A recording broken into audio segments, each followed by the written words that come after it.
Hey guys, what's up? This is Shanahan, and we are going to go over my track Crow coming up on Void Records on the 24th of August. I'm going to do a general walkthrough of the drop, the break, any sound design, the synths I used, basically everything I can get through. I hope you guys enjoy and check it out on the 24th.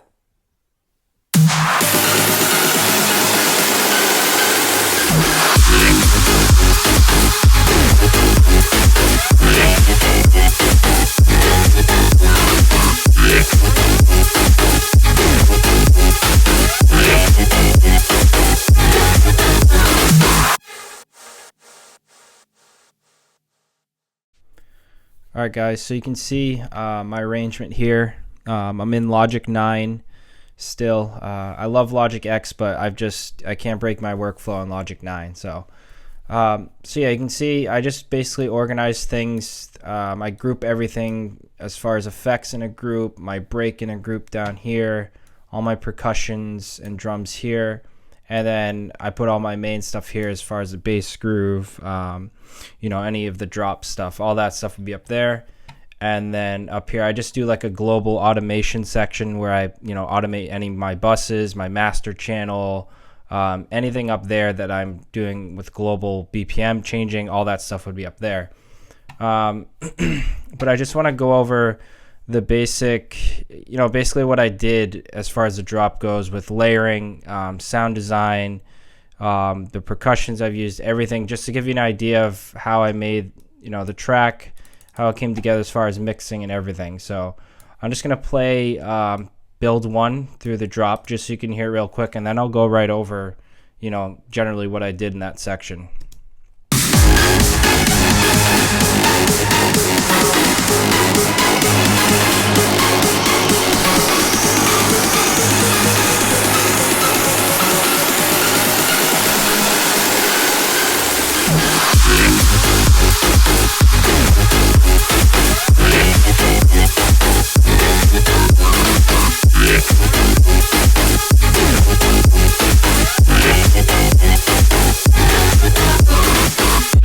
Yeah, so that's drop one. I'll go over the bass layers one by one, just so you can hear what I did as far as the designing and how it came together. There's basically 5 main sections of the bass sound, and then I also have stabs, saw square stabs working off of the main bass groove, just to give the high end a little more presence and a little more energy.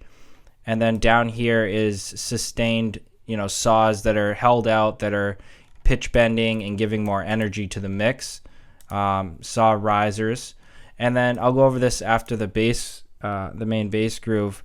What this is additions I did, bass rips I call them, or bass stabs. I basically took my main bass riff, once I was done with the MIDI and felt good about it, I just bounced every layer down to audio into one group. So I had one wave, I would then bring the wave in, and I would just reverse it or edit or chop, whatever, going through trial and error. I just tried a bunch of things, and you find these certain rips and stabs that are going to fit in the gaps of your bass groove up here that start to accent it, and give it a little more, groove or swing or energy. So those were a big part of the main bass groove and giving the riff a lot of power.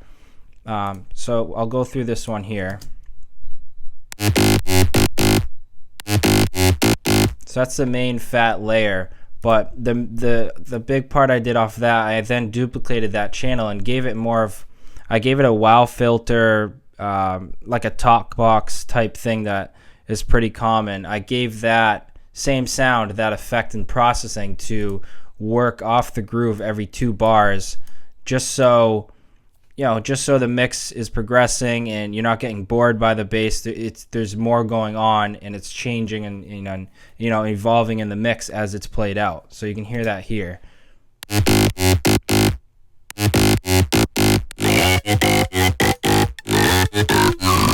So you can hear that come on. It doesn't change the sound design too much. It just is an accent or an extra process over, that main bass groove sound that's already there.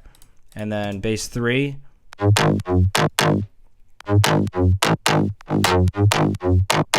That's more of a a wider bass sound, just to, give a little more stereo imaging. And what I use there, here's some plugins I use to give the sound just a little more character. The Maserati, I use a lot of bass sounds, synth sounds, just to give a little more edge and character, mostly to the mid-high end of your bass. And just some simple EQing and ducking with volume shaper. That's what I use for my side chaining. And then bass 4 is more of the sub bass, the one that's going to really fatten up the low end with the kick drum.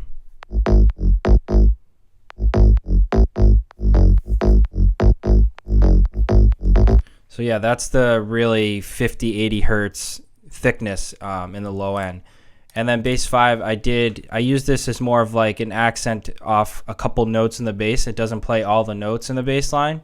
Sometimes I'll do that just to, if it has a certain character to the sound, I'll just make it hit a couple MIDI notes instead of everything, just to give those, those specific notes a little more character.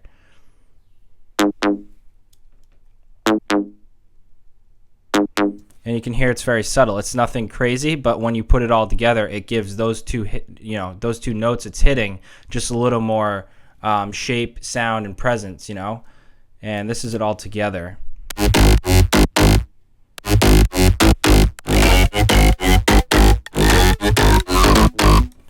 As far as mixing levels for those 5 layers, you can see them right here. All done with Spire. I usually use Spire or Sylenth as my main synths.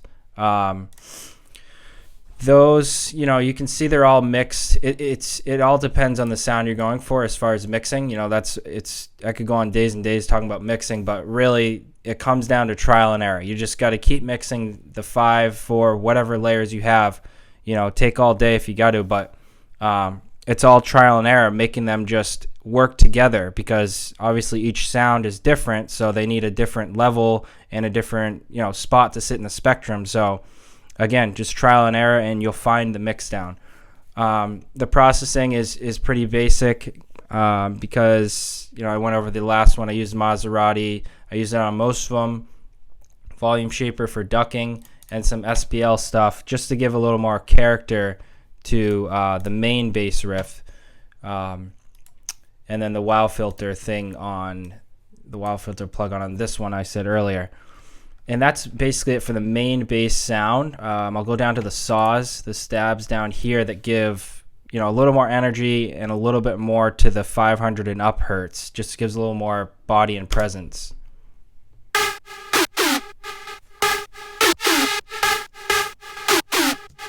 And I have one sound here that's kind of pitching down. It kind of has like a pitch bend to the end of the note, which gives a lot of character with the bass line. And then stab. And those are all made in Sylenth. Anything that's, and I got one in Spire. Mostly the saws and stuff that I'm using, I like using Sylenth just because I can design and detune and really get into how I want to design them much easier than any other plugin. It just works best for me. And then I held out saw sustain here. Just a 16th note running straight. And then a 076 sounding saw down here that's pitch bending. And I put the processing on that. I put a 16th gate with the tremolo. I usually do that on my saws just to give them a little more skip and a little more jump to the mix, because when they're 16th, they're going to jump off of your bass, especially if there's a little side chain on them. They just kind of jump out of the mix a little better and give more energy. I'll play it without the processing so you can hear it.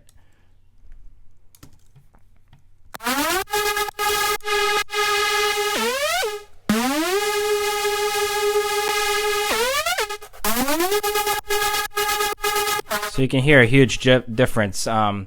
There's distortion, there's EQing the 16th gate, and then the CLA for compressing purposes, just to duck it into the mix a little more and put it behind the bass and not have it too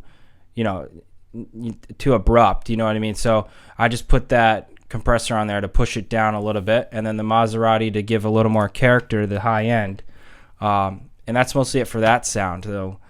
The other ones, the main part here, as I said earlier, the bass rips are just so important working off of the main bass groove. I'll put them all together so you can hear it with these, because without them, it leaves a little bit of holes and empty spaces in the bass groove. So I'll play it with them for you.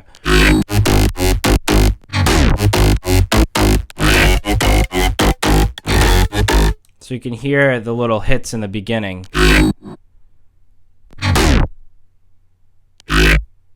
And again, those are just the main bass line bounced down. Once I was done with the bass line, I bounced it down to a full wave, and then I just start messing with it, reversing stuff and trial and error, and finding these certain stabs that work off of my bass line. And that's mainly it for the bass.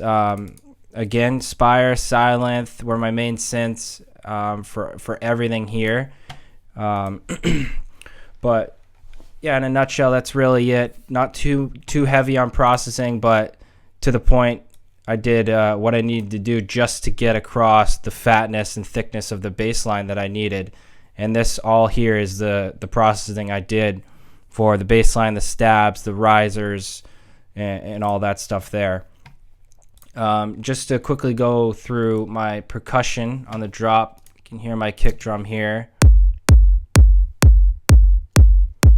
It's a very thick and warm kick drum with a good sub, and all I wanted to do was give that a little more transient to the high end 10K plus. So I upped the attack with my transient here. This is from Native Instruments. So I just upped the attack a little bit to give a little more presence and have it come through the mix just a touch more.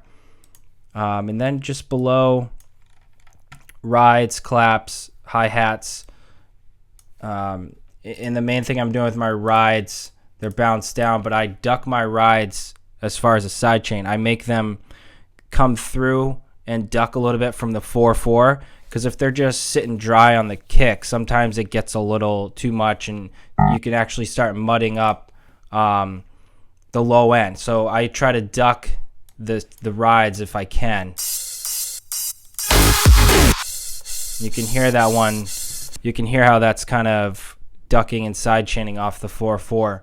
It gives more presence. It comes through a little thicker. It just works much better as far as a ride and what it's supposed to do. And then I have the 2/4 claps here. Very thick and wide claps. I wanted to have those wide in the spectrum just so I could have my bass and my kick very center and thick. I didn't want too much going on in the center of the spectrum, because that's really where you can start mudding stuff up and your mix doesn't get clean. So if you're really clean in the center, you're looking good as far as a mix down, as far as all your other elements. And then just some hi-hats here. And then effects, simple stuff, down sweeps, up sweeps, risers, and such there.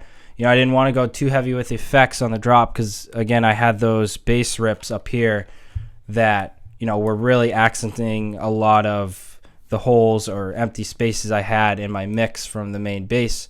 So I didn't need to go too heavy with fills and any effects as far as that goes.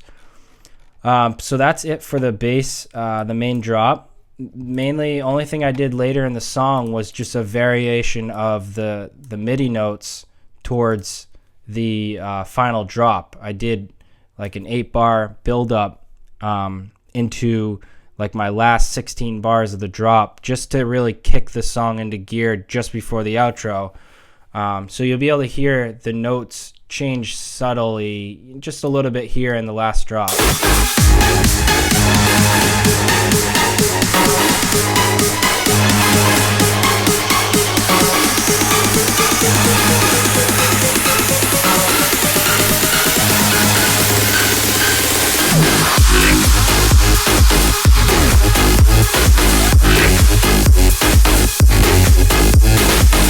So you can hear, the MIDI's changing a little bit. Same theme, just a little bit of variation. Again, just to kick it into extra gear, to give you that final final push towards the outro, you know. So that worked well as far as the arrangement and going towards the outro. It was a perfect spot to do something like that. Other than that, so yeah, that's mainly the drops. What I did for everything there, the processing and mixing and whatnot. But just to quickly go over the breakdown, I didn't go too crazy as far as reinventing the wheel for the breakdown, because I firmly believe in like simplicity and minimal breakdowns and stuff that can just really bring your drop or whatever you're doing, your chorus. It's got to connect. It's got to like come back in somehow very easily, and not, you don't want it to sound like two songs in a way. So what I did was really found some cool stabs, or made some stabs with a lot of different processing and pitch bending to form this really crazy atmosphere type thing that gave me the name Crow, because I found this water stuff and like different rain effects to form that crow idea. So that's kind of where the idea came from, and you'll hear it in the bridge. Like I'll go over these certain accents that you'll be able to hear, this kind of like this nature sounding effect stuff.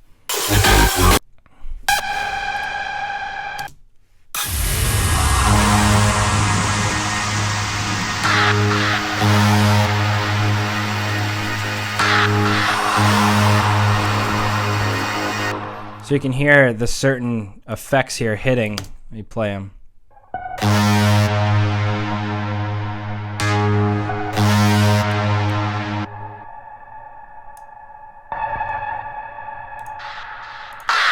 And then that sound I found, I'm not sure where, I just really processed it and pitch bended and changed the keys and whatever, and just processed it more to kind of make it sound like this crow in a way, or this nature sounding stuff. And then I put in some different atmosphere sounds here, and then some water rainstorm type thing. And that really gave, once I was starting to design that and put it all together, it gave me the idea of the title and everything. And that's a vocal that I reversed, and then just did some pitch stuff with effects and whatnot. And then the bass line up here that's coming back in, it's actually the main groove of the riff from the drop. I just flattened out the notes but kept the same rhythm. So again, it's going to tie back into the build up into drop 2 or chorus 2. And then I did some more stuff here 8 bars in. You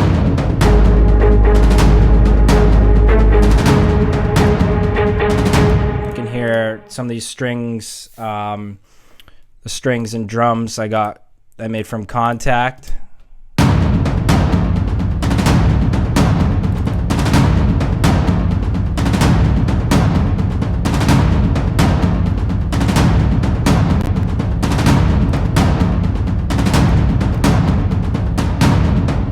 Which is probably like hands down one of the best collections ever. If you guys can get your hands on it, get Complete 10 Ultimate from Native Instruments. It's got everything you need to make live instruments, orchestra stuff, guitars, strings, you name it, it's got it. So that's what I got for the breakdown. Very simple. Again, that I just play that out and automate stuff to bring back in all up here. This is the bass groove, the main riff. It's all going to start coming back in and automating in after 16 bars.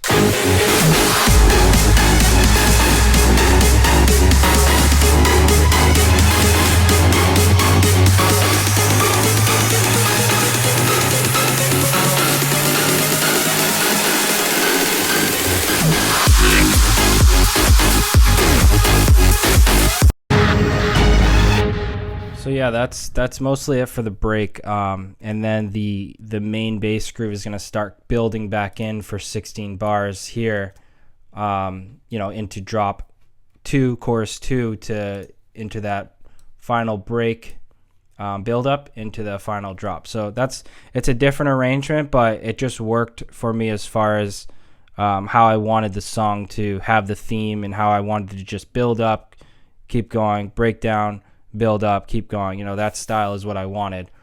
So yeah, it's mostly it. I hope everybody loves the song, and it'll be out August 24th on Void Records. And see you guys soon.